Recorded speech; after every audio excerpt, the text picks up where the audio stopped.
प्रेमी अनुग्रहकारी स्वर्गीय जीवित पिता परमेश्वर प्रभु जी, राजाओं के राजा, प्रभुओं के प्रभु, गुरु और स्वामी, कभी ना बदलने वाला सच्चा और जिंदा खुदा परमेश्वर पिता, इस समय इस घड़ी प्रभु जी मैं अपने सारे पापों को अपने हृदय से मानता हूँ और स्वीकार करता हूँ। प्रिय प्रभु, आपके बहे हुए पवित्र लहू के द्वारा प्रभु मेरे सारे पापों को धोकर शुचि और पवित्र करे प्रभु। हे स्वर्गीय पिता, धन्यवाद देता हूँ इस समय इस घड़ी प्रभु जी मैं आपके प्रिय पुत्र प्रभु यीशु मसीह के बहुमूल्य पवित्र चरणों के नीचे झुक जाता हूँ, दंडवत करता हूँ। प्रिय प्रभु, आप बड़े ही सामर्थी और कृपालु परमेश्वर हैं प्रभु। धन्यवाद देता हूँ सुबह से लेके अभी तक प्रभु मेरे साथ रहा, गाड़ी चलाने में साथ दिया प्रभु, मेरे हर एक कामों में प्रभु अपना साथ दिया और प्रभु अपना प्रतिज्ञा को पूरा किया। स्वर्गीय पिता, धन्यवाद करता हूँ इस समय प्रभु जी आपके खरीदे हुए भाई बहन, आपके लहू से खरीदे हुए भाई बहनों के साथ मुझे भी प्रभु इस मीटिंग में जुड़ने के लिए प्रभु मौका दिया और घुटने टेकने के लिए अवसर दिया और प्रार्थना करने के लिए मौका दिया, इसलिए धन्यवाद करता हूँ मेरे प्रेमी पिता परमेश्वर प्रभु जी।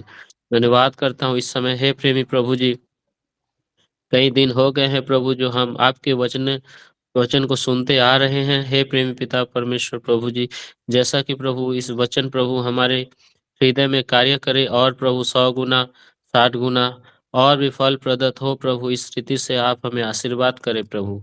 धन्यवाद करता हूँ हे प्रेमी पिता परमेश्वर, जितने भी भाई बहन जुड़े हैं इस मीटिंग में प्रभु मोबाइल के माध्यम से प्रभु, हर एक के हृदय में कार्य करे पिता परमेश्वर प्रभु, हर एक के आत्मा को शुद्धि करे प्रेमी पिता परमेश्वर प्रभु जी।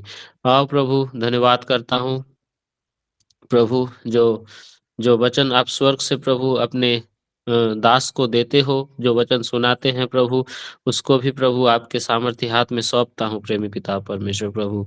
भजनों के द्वारा और गीतों के द्वारा प्रभु हम आपकी महिमा करने पाए प्रभु, इस रीति से हमें आशीर्वाद करे प्रेमी पिता परमेश्वर प्रभु जी। धन्यवाद करता हूँ कई दिनों के बाद प्रभु मैं भी जुड़ने में प्रभु नहीं जुड़ पा रहा था प्रभु, कुछ कामों की वजह से प्रभु क्षमा करे प्रभु जी। धन्यवाद करता हूँ हे मेरे सामर्थी प्रभु जी, हर एक शैतान की देखी अनदेखी नाना प्रकार की अंधकार शक्ति को आपके बहुमूल्य पवित्र रक्त से प्रभु खंडन करता हूँ जीवित पिता परमेश्वर प्रभु। हाँ प्रभु जी, इस समय प्रभु मैं आप हर एक विषय को प्रभु, जो हर एक प्रकार के डिस्टरबेंस को भी प्रभु मैं आपके हाथों में सौंपता हूँ और प्रभु सारी आदर महिमा और गौरव प्रशंसा आप ही को देते हुए इस छोटी सी विनती प्रार्थना मेरे प्रिय प्रभु यीशु मसीह के नाम से मांगता हूँ, आमीन। आमीन।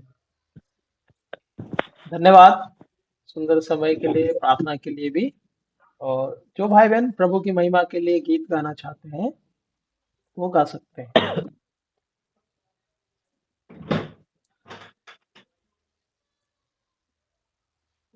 यदि कोई गीत गाना चाहते हैं गा सकते जी brother, song number 783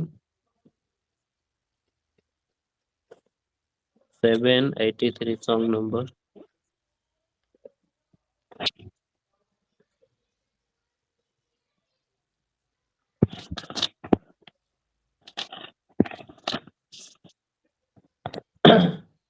song number 783, संसार में मित्र बहुत मुझे मिले। संसार में मित्र बहुत मुझे मिले, काम में आएंगे ये सोचा सोचा मैंने। मैंने।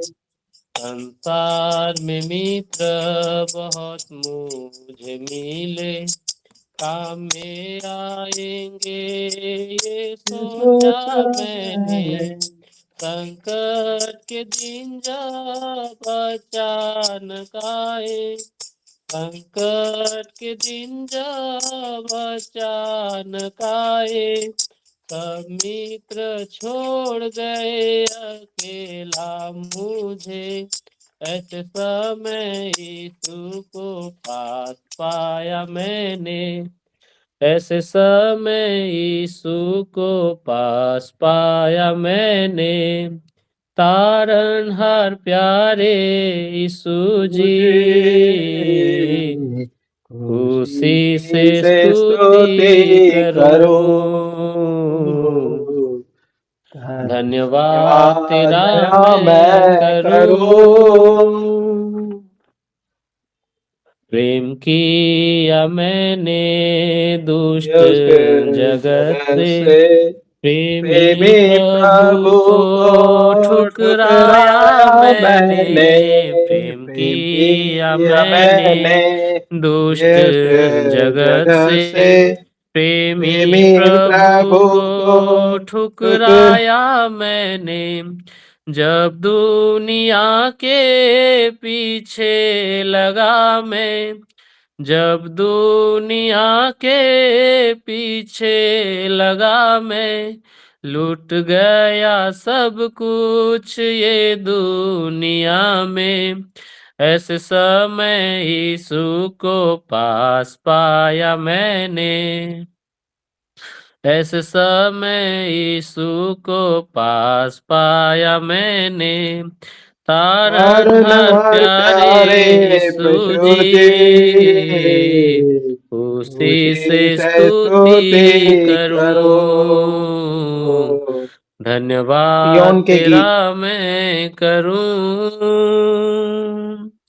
जगत ने फूल नहीं काटे दिए हैं, चोट और घावों से भर दिया मुझे। जगत ने फूल नहीं काटे दिए हैं, चोट और घावों से भर दिया मुझे। ख्रिस्ट के स्पर्श से मेरे घाव सब मिटे, ख्रिस्ट के स्पर्श से मेरे घाव सब मिटे। भर दिया आनंद इस दुखी हृदय में, सच्चा मित्र यीशु को पाया मैंने। सच्चा मित्र यीशु को पाया मैंने। तारनहार प्यारे यीशु जी, खुशी से स्तुति करूं, धन्यवाद तेरा मैं करूं।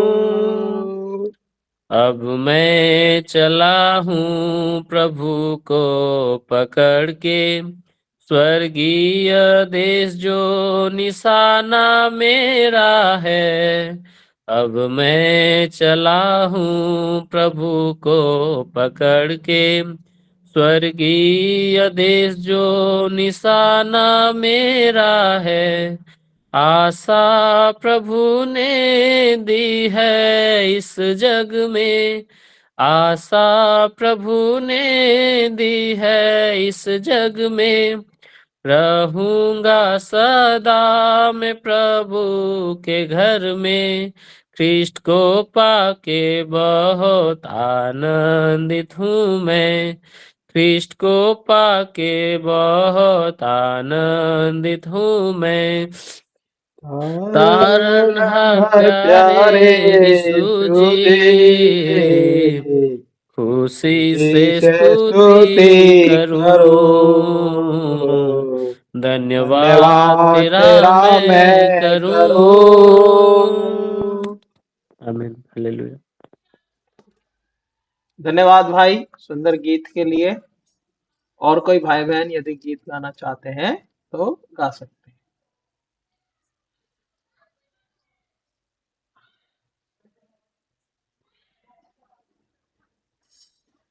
जय मसीह की सभी को। परमेश्वर की महिमा के लिए हम एक भजन गाते हैं। मन मंदिर में बसने वाला, मन मंदिर में बसने वाला, यीशु तू है निराला। प्रभु यीशु तू है निराला। जिसके मन में तू जन्म मिले, अविनाशी आनंद से भर दे। जिसके मन में तू जन्म मिले, अविनाशी आनंद से भर दे। आदि अनंत प्रीत रीत की जल जाएगी ज्वाला, जल जाएगी ज्वाला। हालेलुया मन मंदिर में बसने वाला, मन मंदिर में बसने वाला, यीशु तू है निराला, प्रभु यीशु तू है निराला। मूसा को तूने पास बुलाया, स्वर्ग लोक का भवन दिखाया। मूसा को तूने पास बुलाया, स्वर्ग लोक का भवन दिखाया। महापवित्र स्थान में रहकर आप ही उसे संभाला, आप ही उसे संभाला। हालेलुया मन मंदिर में बसने वाला, मन मंदिर में बसने वाला, यीशु तू है निराला, प्रभु यीशु तू है निराला। पाप में दुनिया डूब रही थी, परम पिता से दूर रही थी। पाप में दुनिया डूब रही थी, परम पिता से दूर रही थी। महिमा अपनी आप ही तज कर रूप मनुष्य ले आया, रूप मनुष्य ले आया। मन मंदिर में बसने वाला, मन मंदिर में बसने वाला, यीशु तू है निराला, प्रभु यीशु तू है निराला। प्रेम हमें अनमोल दिखाया, प्रेम की खातिर रक्त बहाया। प्रेम हमें अनमोल दिखाया, प्रेम की खातिर रक्त बहाया। क्रूस पर अपनी जान को देकर मौत से हमें छुड़ाया, मौत से हमें छुड़ाया।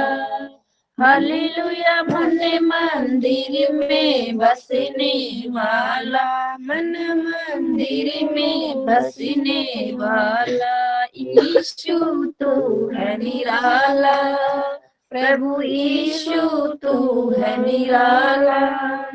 हर विश्वासी प्रेम से आए, खुशी से अपनी भेंट चढ़ाए।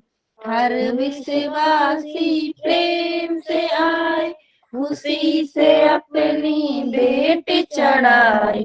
अंधकार अब सब दूर हुआ, मन में हुआ उजाला, मन में हुआ उजाला।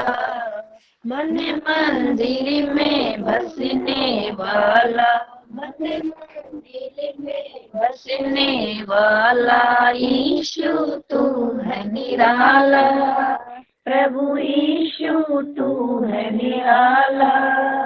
हालेलुया आमीन। धन्यवाद सुंदर गीत के लिए भी। एक और लास्ट गीत गाएंगे, यदि कोई गाना चाहता है तो गा सकते हैं। गाना गिनती 154 सियोन के गीत से मैं गाना चाहती हूँ। हे प्रभु तू विश्वास योग्य सामर्थी है, हे प्रभु तू विश्वास योग्य सामर्थी है। कैसा महान अद्भुत सच्चा प्रतापी तू दयालु है। कैसा महान अद्भुत सच्चा प्रतापी तू दयालु है। हे प्रभु तू विश्वास योग्य सामर्थी है। स्वर्ग और पृथ्वी पर उसके नीचे जो तेरे ही नाम पर घुटने टेके, स्वर्ग और पृथ्वी पर उसके नीचे जो तेरे ही नाम पर घुटने टेके ईश्वर की महिमा करे, ईश्वर की महिमा करे। हर एक जीव स्वीकार स्वीकार करेगी, करेगी, तू तू ही ही प्रभु प्रभु मसीह मसीह है। है। हर हर एक एक जीव जीव स्वीकार स्वीकार करे करेगी, भी, तू तू ही ही प्रभु प्रभु मसीह मसीह है। है। हे हे प्रभु प्रभु तू तू विश्वास विश्वास योग्य योग्य सामर्थी सामर्थी है। है। हे हे प्रभु प्रभु तू तू विश्वास योग्य सामर्थी है। काम तेरे अद्भुत सामर्थ सामर्थ पार जो पर जो प्रभुता प्रभुता करता करता और और देखता देखता भी भी है। है। काम काम तेरे तेरे अद्भुत अद्भुत सामर्थ सामर्थ पार पर जो जो प्रभुता प्रभुता करता करता और और देखता देखता भी भी है। है। अद्भुत अद्भुत प्रेमी प्रेमी प्रभु प्रभु है। है, अद्भुत प्रेमी प्रभु है। पापी पापी बचाने बचाने जग जग में तू में तू आया, आया। महान उद्धार दिया है। पापी बचाने जग में तू आया, महान उद्धार दिया है। हे प्रभु तू विश्वास योग्य सामर्थी है। हे प्रभु तू विश्वास योग्य सामर्थी है। 40 बरस तक उनको चलाया, जिनको छुड़ाया मिस्र से तूने। 40 बरस तक उनको चलाया, जिनको इनको छुड़ाया छुड़ाया में मिस्र सर से से तूने। तूने। आंखों आंखों की की पुतली पुतली समान, समान, आंखों की की पुतली पुतली समान समान। दृष्टांत वे हुए हम सब के लिए। अद्भुत तेरी योजना है, दृष्टांत वे हुए हम सब के लिए। अद्भुत तेरी योजना है। हे प्रभु तू विश्वास विश्वास योग योग्य सामर्थी सामर्थी है। है। हे हे प्रभु प्रभु तू तुम विश्वास विश्वास योग्य योग्य सामर्थी सामर्थी है। है। स्वर्ग तूने खोला, मन्ना मन्ना बरसाया बरसाया और और सबको सबको जीवन जीवन का का पानी पानी दिया। दिया। स्वर्ग तूने बरसों खोला, मन्ना बरसाया और सबको जीवन का पानी दिया। तृप्ति बड़ी तुझ में है, तृप्ति बड़ी तुझ में है। अग्नि का खंभा और बादल का भी अगुवाई सदा करते हैं। अग्नि का खंभा और बादल का भी अगुवाई सदा करते हैं। हे प्रभु तू विश्वास योग्य सामर्थी है। हे प्रभु तू विश्वास योग्य सामर्थी सामर्थी है। है।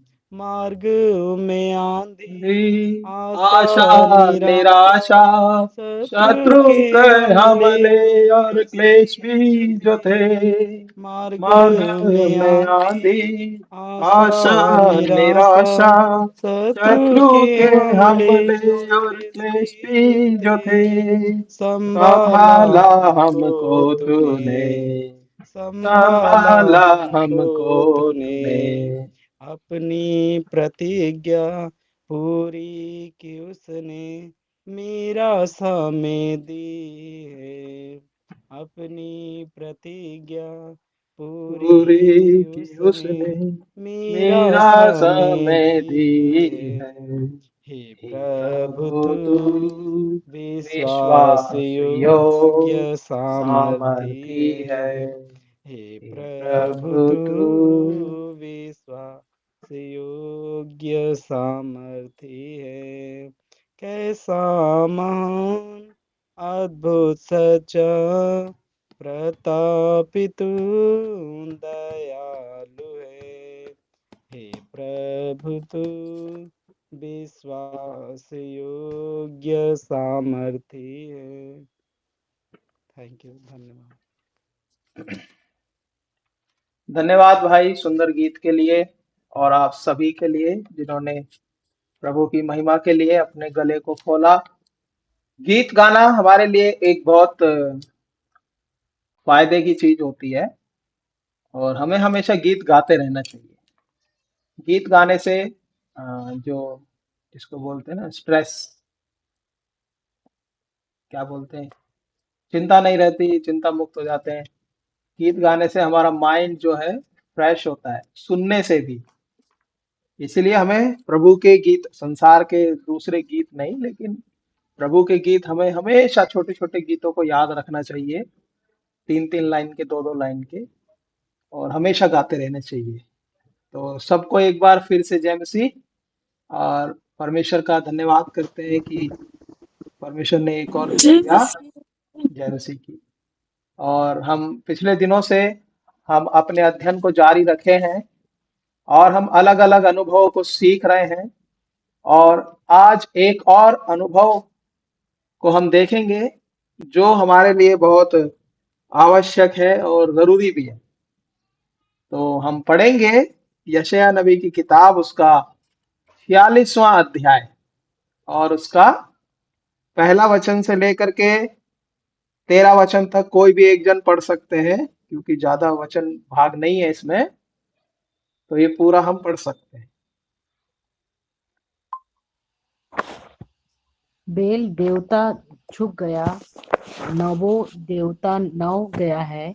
उनकी प्रतिमाएं पशुओं वरन घरेलू पशुओं पर लदी है। जिन पशुओं को तुम उठाए फिरते थे वे सब भारी बोझ हो गई और थकित पशुओं पर लदी है। वे नौ गए, वे एक संग झुक गए, वे उस भार को झुका नहीं सके और आप भी बंधुआई में चल गए हैं। हे याकूब के घराने, हे इस्राएल के घराने के सब बचे हुए लोगों, मेरी और कान लगाकर सुनो। तुमको मैं तुम्हारी उपस्थिति ही से उठाए रहा और जन्म ही से लिए फिरता आया हूँ। तुम्हारे बुढ़ापे में भी वैसा ही बना रहूंगा और तुम्हारे बाल पकने के समय तक तुम्हें उठाए रहूंगा। मैंने तुम्हें बनाया और तुम्हें लिए फिरता रहूंगा। मैं तुम्हें उठाए रहूंगा और छुड़ाता भी रहूंगा। तुम किसकी मेरी उपमा दोगे और मुझे किसके समान बनाओगे? किससे मेरा मिलान कराओगे कि हम एक समान ठहरे? जो थैली से सोना उंडेलते या कांटे में चांदी तौलते हैं, जो सुनार को मजदूरी देकर उससे देवता बनवाते हैं, तब वे उसे प्रणाम करते वरन दंडवत भी करते हैं। वे उसको कंधों पर उठाकर लिए फिरते हैं। वे उसे उसके स्थान में रख देते और वह वहीं खड़ा रहता है। वह अपने स्थान से हट नहीं सकता। यदि कोई उसकी दुहाई भी दे तो भी ना वह सुन सकता है और ना विपत्ति से उसका उद्धार कर सकता है। हे अपराधियों, इस बात को स्मरण करो और ध्यान दो, इस पर फिर मन लगाओ। प्राचीन काल की बातें स्मरण करो जो आरंभ ही से है, क्योंकि परमेश्वर में ही दूसरा कोई नहीं। मैं ही परमेश्वर हूँ और मेरे तुल्य कोई भी नहीं। मैं तो अंत की बात आदि से और प्राचीन काल से उस बात को बताता आया हूँ जो अब तक नहीं हुई। मैं कहता हूँ मेरी युक्ति स्थिर रहेगी और मैं अपनी इच्छा को पूरी करूंगा। मैं पूर्व से एक उकाब पक्षी को अर्थात दूर देश से अपनी युक्ति के पूरा करने वाले पुरुष को बुलाता हूँ। मैं ही ने यह बात कही है और उसे पूरी भी करूंगा। मैंने ये विचार बांधा है और उसे सफल भी करूंगा। हे कठोर मन वालों, तुम जो धर्म से दूर हो, कान लगाकर मेरी सुनो। मैं अपनी धार्मिकता को समीप ले आने पर हूँ। वह दूर नहीं है और मेरे उद्धार करने में विलंब ना होगा। मैं सियोन का उद्धार करूंगा और इस्राएल का महिमा दूंगा। परमेश्वर पढ़े गए वचन पर आशीष दे। आइए हम प्रार्थना करेंगे। प्रेमी अनुग्रहकारी ईश्वर, हम धन्यवाद देते हैं इस समय में जो आपने हमारे लिए दिया। हम आभारी हैं प्यार पूजी, और इस वचन को पढ़े जाने पे आप सहायता कीजिए। समझने के लिए आप हमारे मनों को खोले। हे प्रभु जी, हमें बुद्धि का आत्मा दीजिए, हमें समझ का आत्मा दे प्यारे प्रभु जी, ताकि हम आपकी गुण और रहस्यमय बातों को और छिपी हुई बातों को हम जान सके। हे प्रभु, आपके वचन के खुलने से प्रकाश होता है, जिससे भोले लोग समझ प्राप्त करते हैं। हे प्रभु, आप हमें अपने वचन का प्रकाश हम सब के मुख पर चमकाइए प्यार प्रभु जी, ताकि हम भी आपके समान तेजोमय हो सके प्यार प्रभु, ताकि हमारे भी जीवन के द्वारा बहुत सारे लोग उद्धार पा सके। हे प्रभु, प्रार्थना करते हैं हम सभी को सुनने वाले कान, समझने वाला हृदय दो। हे प्रभु, आपके अधिकार में से मुझे भी अधिकार दो, ताकि मैं भी आपके वचन को बांट सकूं। इस प्रार्थना को हमारे उद्धारकर्ता मसीह यीशु के नाम से मांगते हैं, आमीन। आमेन। तो हम पिछले दिनों से लेकर के आज तक परमेश्वर के अलग अलग अनुभवों को और ऊंचाइयों को, जो हमारे आत्मिक जीवन के लिए बहुत जरूरी है, और इनके द्वारा हम अपने आप को देख सकते हैं कि हम अपनी आत्मिक जीवन में कहाँ पहुंचे, आत्मिकता के स्तर में, परमेश्वर के अगुवाई में, या फिर परमेश्वर की समानता में, या फिर उसके स्वरूप में, या फिर उसके पीछे चलते चलते हम कहाँ तक पहुंचे हैं। ये हम इन अध्ययनों से देख सकते हैं। हमारा मापदंड, हमारी ऊंचाई, परमेश्वर तक हम कहाँ पहुंचे हैं, इस बात को देखने के लिए हम इस अध्ययन को करते हैं।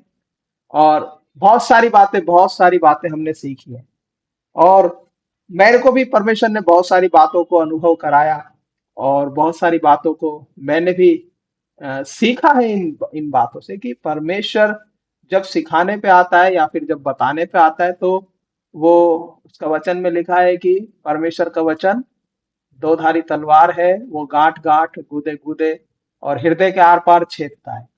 इसीलिए परमेश्वर का वचन, जैसा कि हम आपस में सीख रहे हैं बैठ करके, तो हम यहाँ पर देख रहे हैं कि किस प्रकार से परमेश्वर अपने लोगों को, जो ना तो अभी बंधुआई में गए हैं, ना ही उनके ऊपर कोई राजा राज्य कर रहा है, ना ही वो भूखे हैं, ना ही वो प्यासे हैं, क्योंकि परमेश्वर अपने प्रतिज्ञा को और अपनी वाचा को याद करके उनको अभी तक बड़ी शांति के साथ रखा है।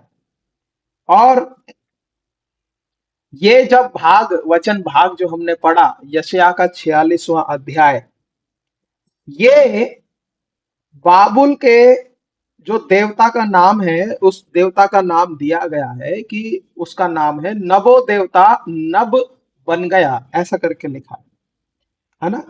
और जब फारस का राजा जब बेबीलोन के ऊपर, बाबुल के ऊपर जब वो चढ़ाई कर रहा था, तो बाबुल के लोग, जिन बाबुल के लोगों ने इजराइल के लोगों को बंधुआई में डाला, जिन बाबुल के लोगों ने उनको पीतल की बेड़ियां डाल करके उघाड़े लेकर के उनको अपनी बंधुआई में लेकर गए, और जिन देवताओं के ऊपर या जिन मूर्तों के ऊपर वो भरोसा करते थे, जिनके ऊपर वो फूलते थे, जिनके ऊपर उनका विश्वास था, जब फारस का राजा इनके ऊपर चढ़ाई करने के लिए आया बाबुल के लोगों पर, तब ये बाबुल के लोग क्या करते हैं कि अपने अपने देवताओं को लिए फिर रहे हैं, भाग रहे हैं इधर से उधर। इसीलिए परमेश्वर यहाँ यशायाह के 46वें अध्याय के वचन में वो कह रहा है कि तुम्हारे जिन वस्तुओं को तुम उठाए फिरते हो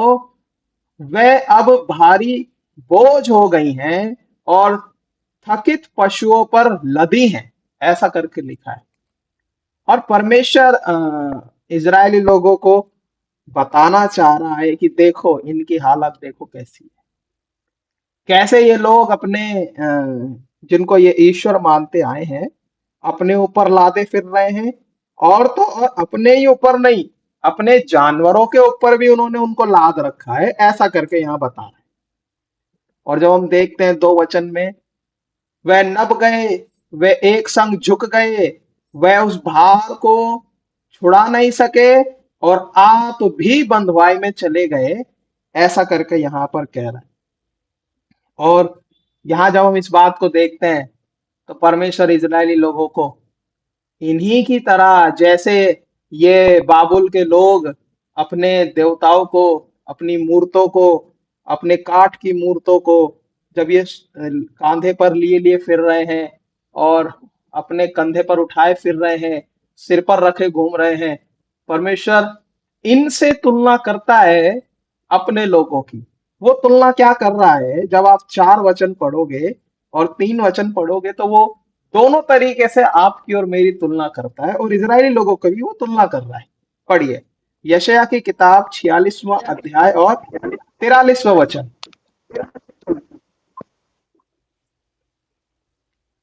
हे याकूब के घराने, हे इस्राएल के घराने, ये सब बचे हुए लोगों, मेरी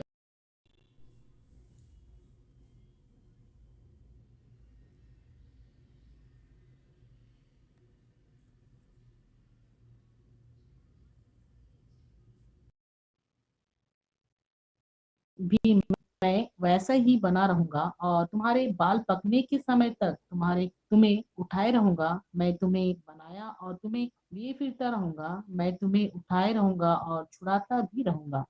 यहाँ पर परमेश्वर आ, यहाँ पर परमेश्वर बात कर रहा है कि हे याकूब के घराने और हे इजराइल के घराने के सब जो बचे हुए लोग हैं, मेरी ओर कान लगाकर मेरी बात को सुनो। मैं तुम्हारी शुरुआत से ही, उत्पत्ति से ही जानता आया हूं। और फिर वो कहता है मैंने तुमको, जब तुमने जन्म लिया तब से ही मैं तुमको उठाए फिर रहा हूं। कहने का मतलब ये है कि जब नबो के, जो बेबीलोन के जो लोग हैं, बाबेल के जो लोग हैं, और ये लोग जब इन्होंने अपने देवताओं को गढ़ा और मजदूरी दे करके बनवाया, पढ़िए 6 वचन को पढ़िए, किस प्रकार से परमेश्वर उपमा दे रहा है, किस प्रकार से वो मिलान कर रहा है। जो थैली से सोना उंडेलते या कांटे में चांदी तौलते हैं, जो सुनार को मजदूरी देकर उसे देवता बनवाते हैं, तब वे उसे प्रणाम करके वरन दंडवत भी करते हैं। और 7 वचन, वे उसको कंधे पर उठाकर लिए फिरते हैं, वे उसे उस स्थान में रख देते हैं और वहां वह खड़ा रहता है। वह अपने स्थान से हट नहीं सकता। यदि कोई उसकी दुहाई भी दे तो भी वह सुन नहीं सकता, और न विपत्ति उसका उद्धार कर सकता है।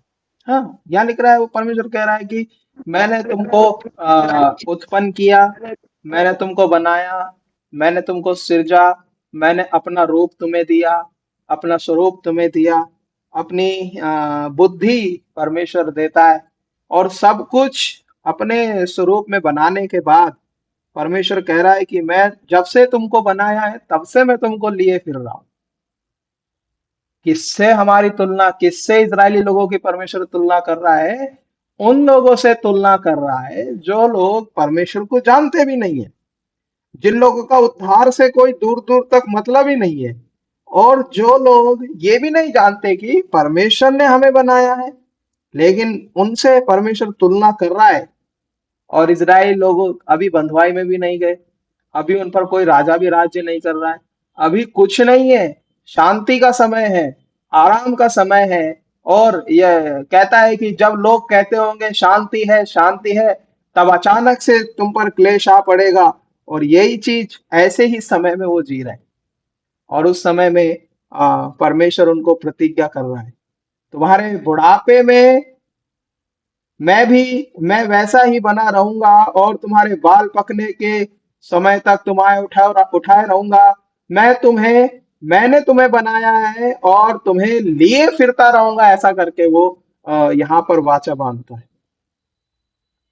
कितना अद्भुत परमेश्वर है कि वो लोग अभी इन बातों को समझ भी नहीं पा रहे हैं, लेकिन परमेश्वर उनको बता रहा है। परमेश्वर ये प्रतिज्ञा कर रहा है उन लोगों से कि तुम्हारे बुढ़ापे में भी मैं वैसा का वैसा ही रहूंगा। क्यों? क्योंकि परमेश्वर बूढ़ा नहीं होता। कहने का मतलब ये है, वो आपके और मेरे समान उसकी उम्र घटती बढ़ती नहीं है। वो जिस समय इजरायलियों को छुटकारा दिया उस समय भी वही परमेश्वर था और आज भी वो वही परमेश्वर है। उस समय में भी वो परमेश्वर पवित्र था, निष्कलंक था, क्रोध करने वाला था और जल उठने वाला ईश्वर था। आज भी वो वही ईश्वर है। इसीलिए वो कह रहा है कि वो अपनी प्रतिज्ञा को याद दिला रहा है कि मैं कभी भी बदलता नहीं हूं। जैसा तुम्हारे बाप दादा मुझे देखते आए हैं वैसा तुम भी मुझे देख रहे हो। तुम्हारे बाल पकने के समय तक मैं तुम्हें बुढ़ापे में उठाए रहूंगा। मैं ही ने तुम्हें बनाया है, मैं ही तुम्हें लिए फिरूंगा, मैं तुम्हें उठाए रहूंगा और छुड़ाता रहूंगा। परमेश्वर यह स्वयं की तुलना कर रहा है। किस रीति से? परमेश्वर यहाँ पर उन लोगों से जो लोग परमेश्वर को जानते भी नहीं है उनसे तुलना कर रहा है। वो लोग अपने ईश्वरों को उठाए फिरते हैं, लेकिन हमारा परमेश्वर हमें उठाए फिरने की बात कर रहा है।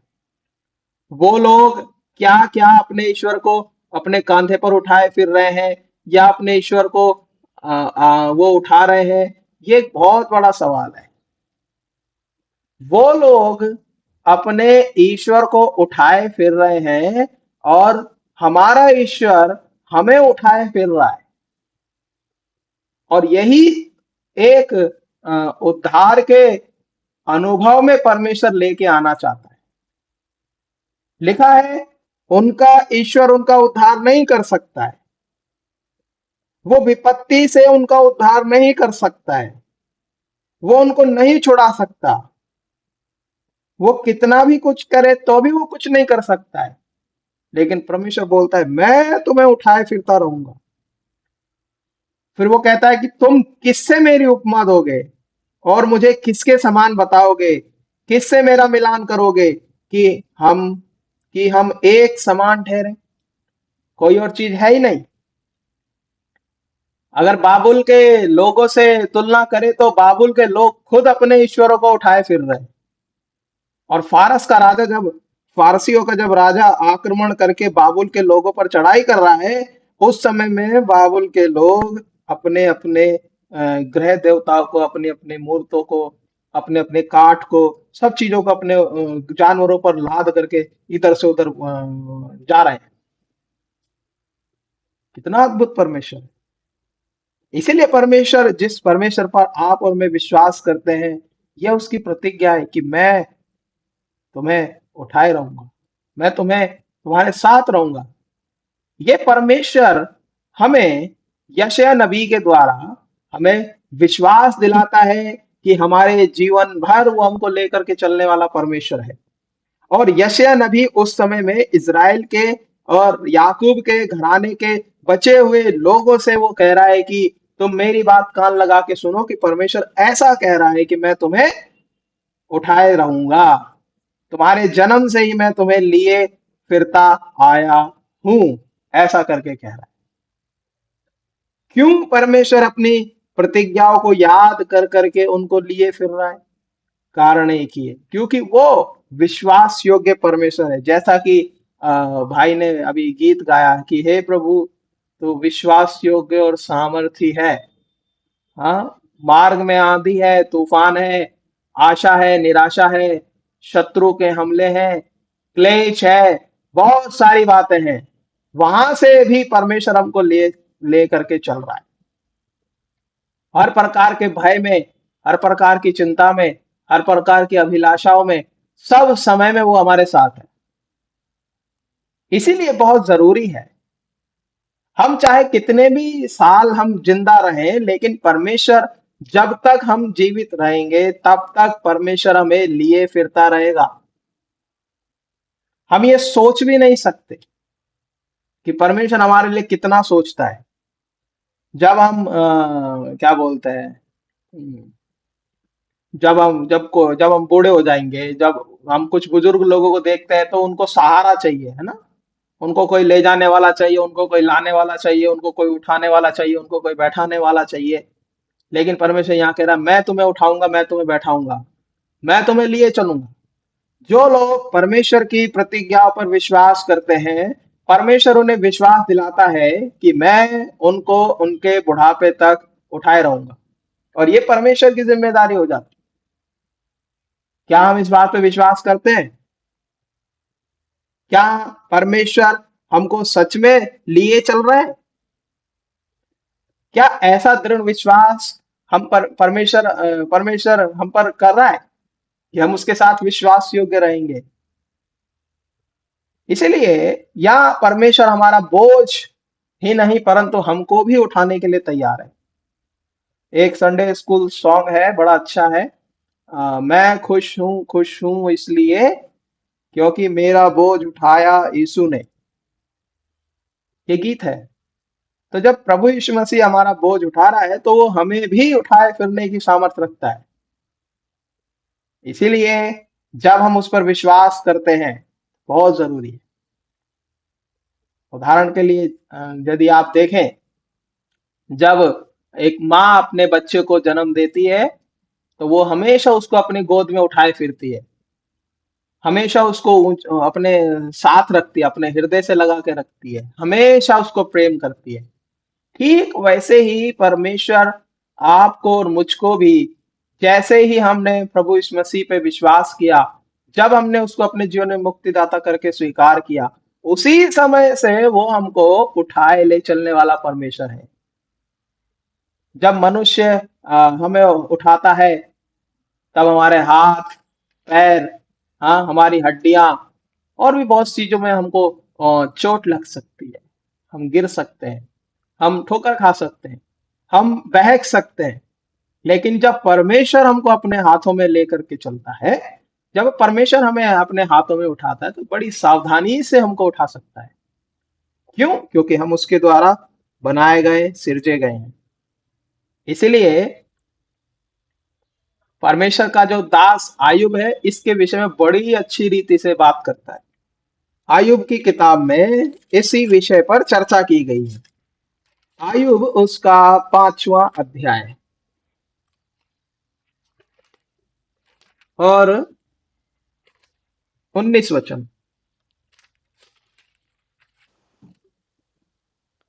वह तुझे 6 विपत्तियों से छुड़ाएगा, वरन 7 से भी तेरी कुछ हानि न होने पाएगी। पढ़ते जाओ आप। अकाल में वह तुझे मृत्यु से और युद्ध में तलवार के धार से बचा लेगा। तू वचन रूपी कोड़े से बचा रहेगा, और जब विनाश आए तब भी तुझे भय न होगा। तू विनाश और अकाल दोनों में हंसमुख रहेगा, और तुझे बनैले जंतुओं से डर न लगेगा। वरन मैदान के पत्थर भी तुझसे वाचा बांधे रहेंगे, और वन पशु तुझसे मेल रखेंगे। तो तुझे निश्चय होगा कि तेरा डेरा कुशल से है, और जब तू अपने निवास में देखे तब कोई वस्तु खोई न होगी। तुझे यह भी निश्चय होगा कि तेरे बहुत वंश होंगे, और तेरी संतान पृथ्वी की घास के तुल्य बहुत होगी।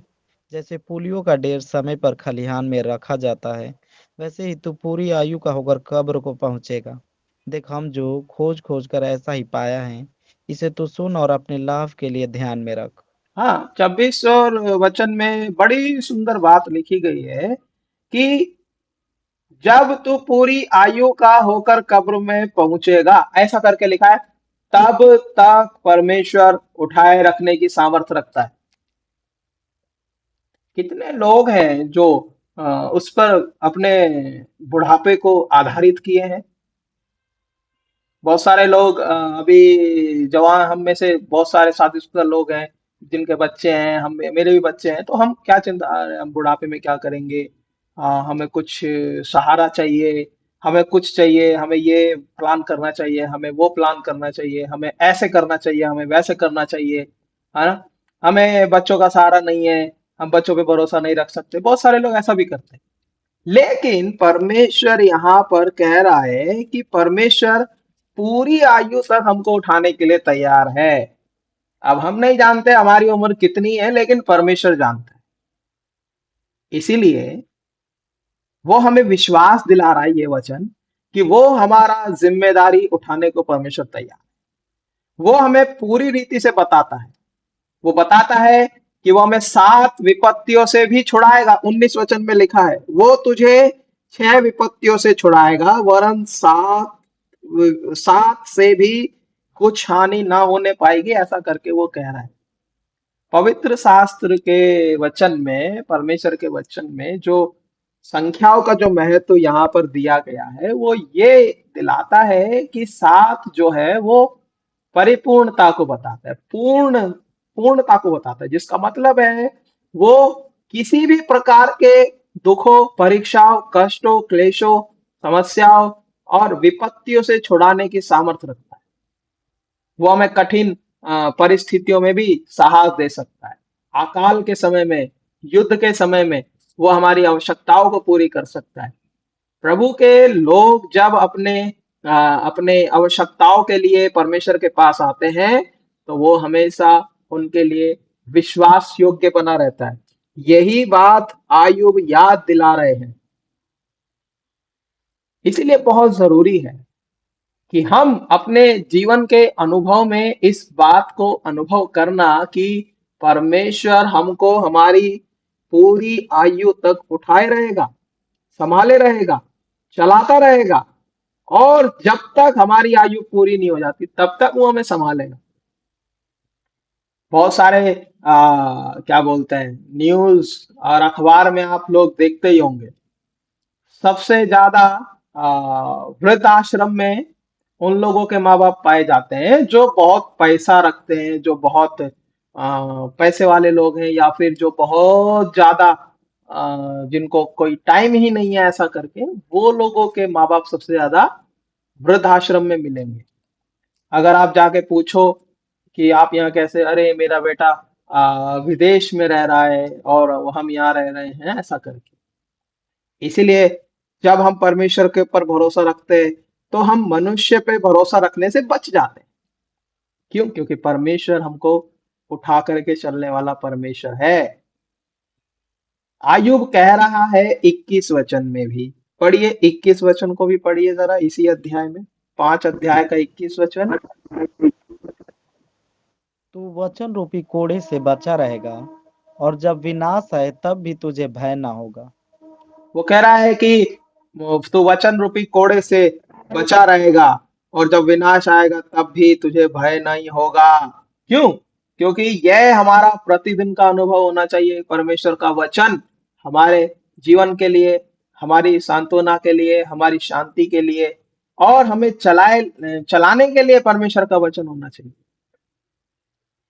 बाइबल में इजरायली लोग जब लाल समुद्र पार किए, उस समय में परमेश्वर उनको लेकर के आया है, परमेश्वर उनको चला करके लाया है। उनके अंदर इतनी ताकत नहीं थी कि वो लोग मिस्र से छूट सकें, लेकिन परमेश्वर ने उन्हें बल दिया, परमेश्वर ने उन्हें सामर्थ दिया, परमेश्वर अपनी सामर्थ से उनको लेकर के आया है। वो खुद की सामर्थ से नहीं आए। इसीलिए परमेश्वर के वचन का प्रतिदिन का अनुभव हमारे लिए, जो परमेश्वर का वचन है, वो कोड़े के समान है। जब हम वचन पढ़ते हैं तो आपको लगता है ये मेरे विषय में बात कर रहा है। वो एक कोड़े की मार के समान है। यदि हम उस मार को समझ गए और उस ताड़ना को समझ गए, तो हमारा विश्वास परमेश्वर के ऊपर दृढ़ हो जाता है। हाँ, बहुत सारे लोग क्या गुस्सा होकर बहुत दुखी हो जाते हैं, फिर उसके बाद एक ऐसा समय आता है कि आपस में लड़ने लग जाते हैं, और कुछ नहीं तो, हाँ, बहुत सारी चीजें, हाँ, और कुछ नहीं तो बाहर का गुस्सा घर में लाके गुस्सा कर देते हैं, घर का गुस्सा बाहर निकाल देते हैं, और ऐसे व्यक्ति पे गुस्सा निकालते हैं जो उससे कमजोर है। मान लीजिए ऑफिस में कोई बात हुई, तो बॉस तो हमारे ऊपर चिल्लाएगा, क्योंकि वो बॉस है और वो हमें तनख्वाह दे रहा है, हम उसके यहाँ नौकरी कर रहे हैं। लेकिन बॉस का गुस्सा हम कहाँ आके निकालेंगे? घर पे आके। ये हकीकत है। क्यों? क्योंकि परमेश्वर के वचन के द्वारा हमें शांति मन में है ही नहीं। हमने पढ़ा ही नहीं उस चीज को, हमने देखा ही नहीं उस चीज को, हमने उस चीज को अपने जीवन में अनुभव ही नहीं किया। इसीलिए परमेश्वर के वचन को जब हम पढ़ते हैं, जब हम उसको अपने जीवन में अनुभव करके चलते हैं, वचन रूपी कोड़े से बचा रहेगा, और जब विनाश आएगा तब भी तुझे भय नहीं होगा। यही कारण है प्रतिदिन बाइबल पढ़ने का जो फायदा हमें मिलेगा ना, वो यही है फायदा। प्रतिदिन वचन को पढ़ने का जो फायदा है वो यही है। हम खतरों से बचाए जाएंगे, हम परमेश्वर की सुरक्षा में रहेंगे। इसलिए लिखा है कि जब विनाश आएगा तब तुझे भय ना होगा, तुझे बनेले जंतुओं से डर भी ना लगेगा, ऐसा करके लिखा है। मैदान के पत्थर भी तुझसे क्या बांधेंगे? वाचा बांध करके रखेंगे, ऐसी प्रतिज्ञा वो कर रहा है। 22 वचन को पढ़िए जरा।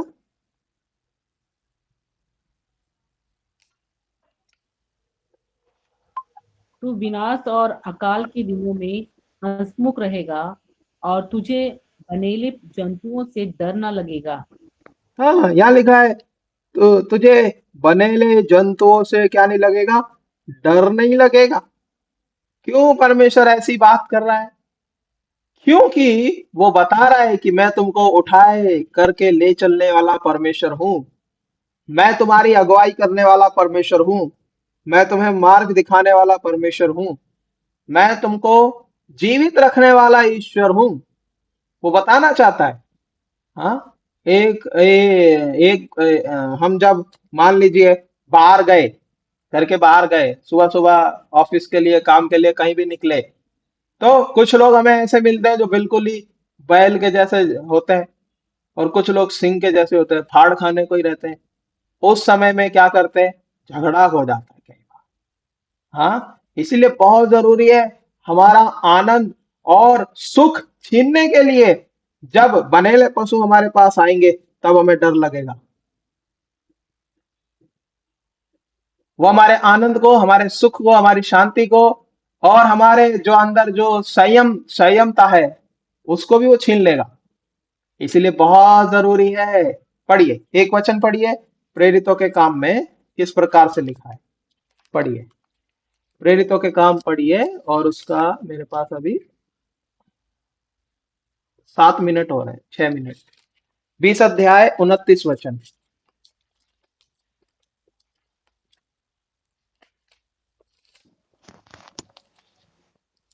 मैं जानता हूँ कि मेरे जाने के बाद फाड़ने वाले भेड़िए तुम में आएंगे, जो झुंड को नहीं छोड़ेंगे। मैं जानता हूं कि मेरे जाने के बाद फाड़ने वाला भेड़िया तुम्हारे बीच में आएगा, ऐसा करके पौलुस उस समय बता रहा है कि शत्रु किस प्रकार से आएगा।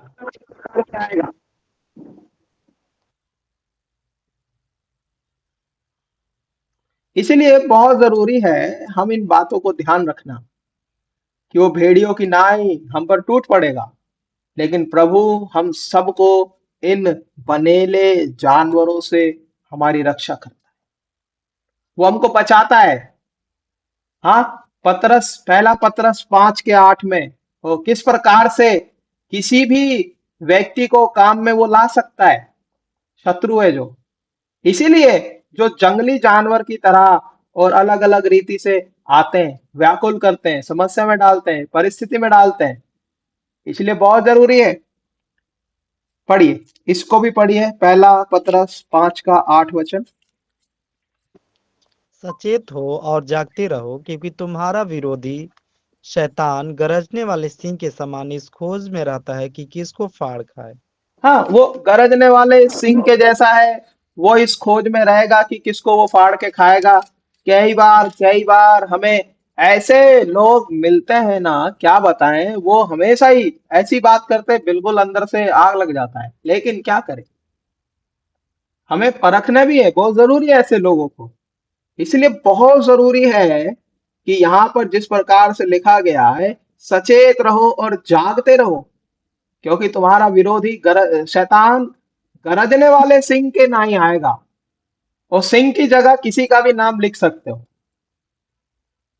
शत्रु कभी भी एक शक्ल लेकर के नहीं आएगा, वो अलग अलग रूप लेकर के हमारे जीवन में हमला कर सकता है। हमारी शांति को, हमारे आनंद को, हमारी सांत्वना को, हमारे दृढ़ विश्वास को, और तो और हमारी जो सुख की नींद है उसको भी वो लेकर के चला जाएगा। इसलिए बहुत जरूरी है कि शत्रु को पहचानना। जब तक हम अपने शत्रु को नहीं पहचानेंगे तब तक हम उससे लड़ ही नहीं सकते, तब तक हम उसको सामना कर ही नहीं सकते। वास्तव में अपना भरोसा हम प्रभु पर रखे हैं क्या? हाँ, व्याकुल हो और डर भी ना लगे तो स्वयं ही परमेश्वर हमको बचा सकता है, और कोई चीज नहीं है। हाँ, बहुत सारे लोग ना परखने के कारण, आत्माओं को ना परखने के कारण अपनी अपनी अपने जीवन में चिंताओं को लेकर के बैठ जाते। इसलिए सचेत होकर के जागते रहना है और पहचानना है कि वो किस रूप में शत्रु काम कर रहा है। इसीलिए परमेश्वर ऐसा ही नहीं कहता कि मैं तुम्हें बुढ़ापे तक उठाए रहूंगा। बुढ़ापे में भी शत्रु पीछे पड़ा रहेगा। हाँ, वो एक दिन भी नहीं छोड़ेगा। हाँ, इसीलिए बहुत जरूरी है कि हम परमेश्वर के वचन को थामे रखना। क्यों? क्योंकि परमेश्वर हमको थामे रखने वाला परमेश्वर है, वो छोड़ने वाला परमेश्वर नहीं है।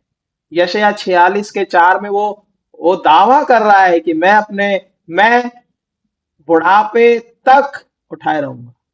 हाँ, इसीलिए हम बुढ़ापे में क्या चिंता करेंगे? मुझे पेंशन मिलेगी कि नहीं मिलेगी, मैं 60 साल का हो गया तो, और मेरे बच्चे मुझे खाना देंगे कि नहीं देंगे, और मेरे को पता नहीं कहाँ रखेंगे। ऐसा करके बहुत सारी चिंता होती है। मैं अच्छा मकान में रह पाऊंगा कि नहीं रह पाऊंगा, बहुत सारी चीजें। लेकिन परमेश्वर इन सब से अलग हमको बताता है कि किस प्रकार से वो, जब हम उस पर भरोसा रखते हैं तो यहाँ पर वो हमारे सारे जीवन भर में आने वाली हर एक आवश्यकता को, हर प्रकार की परिस्थिति के लिए वो हमारे सामने है, वो हमारे साथ है। यही है परमेश्वर के ऊपर विश्वास करके चलने का प्रतिफल। दृढ़ विश्वास के साथ हम उसके साथ चल सकते हैं।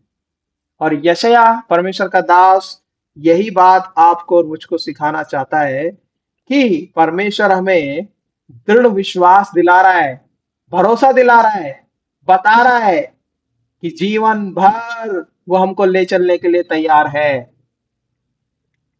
जीवन भर। क्या हम इस बात पे भरोसा करके चल सकते हैं उसके पीछे? एक दो दिन के लिए नहीं, एक दो साल के लिए भी नहीं, 50-60 साल के लिए भी नहीं। वो कह रहा है जब तक हमारी उम्र पूरी नहीं हो जाती तब तक वो हमको लेकर के चलने के लिए तैयार है। कितना अद्भुत परमेश्वर है, कितना असंभव को संभव करने वाला ईश्वर है। और वो तुलना कर रहा है, जैसे ये बेबीलोन के लोग अपने देवताओं को उठाए उठाए घूमते फिर रहे ना, वैसे ही मैं तुमको उठाए फिरूंगा। मैं तुमको हर एक प्रकार के खतरे से बचाता रहूंगा, हर एक प्रकार से मैं तुम्हारे साथ रहूंगा, मैं तुमको कांधे पर उठाए फिरता रहूंगा। कितना अद्भुत है! क्या इस अनुभव में हम आए हैं? अभी वो बंधुआई में भी नहीं गए, वो भुखमरी में भी नहीं गए, अकाल भी नहीं पड़ा है, कुछ भी नहीं हुआ है। उस समय में परमेश्वर आकर के उनको बोल रहा है अपने दास यशायाह के द्वारा। ऐसा हो गया कि एलआईसी वालों ने एक स्कीम निकाली और एलआईसी का एजेंट आके बोलता है कि साहब ऐसे ऐसे एलआईसी खुलवा लो। वही चीज है। कितना विश्वास योग्य ईश्वर है कि हम इस वचन को पढ़ के समझ सकते हैं। दोबारा मैं कल परसों वाली बात रिपीट करता हूँ, सैटरडे वाली। अगर ये वचन, 4 वचन हमें नए साल की प्रतिज्ञा में मिल गया तो हम क्या करेंगे? 1 जनवरी तक उस प्रतिज्ञा को याद रखेंगे, जनवरी के बाद फरवरी तक उस प्रतिज्ञा को थोड़ा थोड़ा याद रखेंगे। फिर उसके बाद मार्च आ जाएगा, मार्च में भी उस प्रतिज्ञा को थोड़ा याद रखेंगे। और मार्च अप्रैल आने से तो फिर ईस्टर आ गया, अरे वो प्रतिज्ञा पता नहीं कहाँ खो गया भाई, हमें मिल ही नहीं रहा। दोबारा पूछने से कोई बात नहीं।